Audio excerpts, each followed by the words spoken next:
Posibleng muling masilayan sa Free TV ang ABS-CBN sa taong 2026 matapos lumutang ang impormasyon na may ilang mambabatas na muling nagbubukas ng usapin tungkol sa pagbibigay ng panibagong prangkisa sa Kapamilya Network. Ayon sa source, kabilang umano sa mga pinag-uusapan sa Kamara ang panukalang ibalik ang operasyon ng ABS-CBN matapos ang halos 6 na taong pagkawala nito sa ere. Sumabay ang balitang ito sa umiinit na issue sa pagitan ng ABS-CBN at TV5.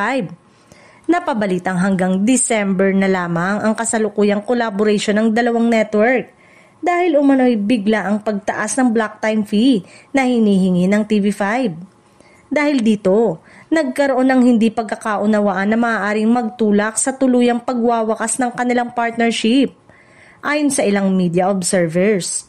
Kung mauuwi sa hiwalayan ng dalawang kumpanya, maaaring maging daan ito para mas tutukan ng ABS-CBN ang pagkuhang muli ng sariling prangkisa. Anila, mas magiging malaya ang Kapamilya Network na muling itaguyod ang operasyon nito sa Free TV kapag wala nang umiiral na block time arrangement. Gayunpaman, nananatiling walang opisyal na pahayag mula sa ABS-CBN o sa Kongreso tungkol sa anumang pinali na hakbang kaugnay ng franchise application.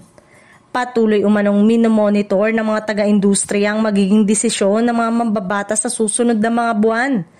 Samantala, sabik na naghihintay ang publiko lalo na ang mga kapamilya supporters ng anumang update sa sitwasyon.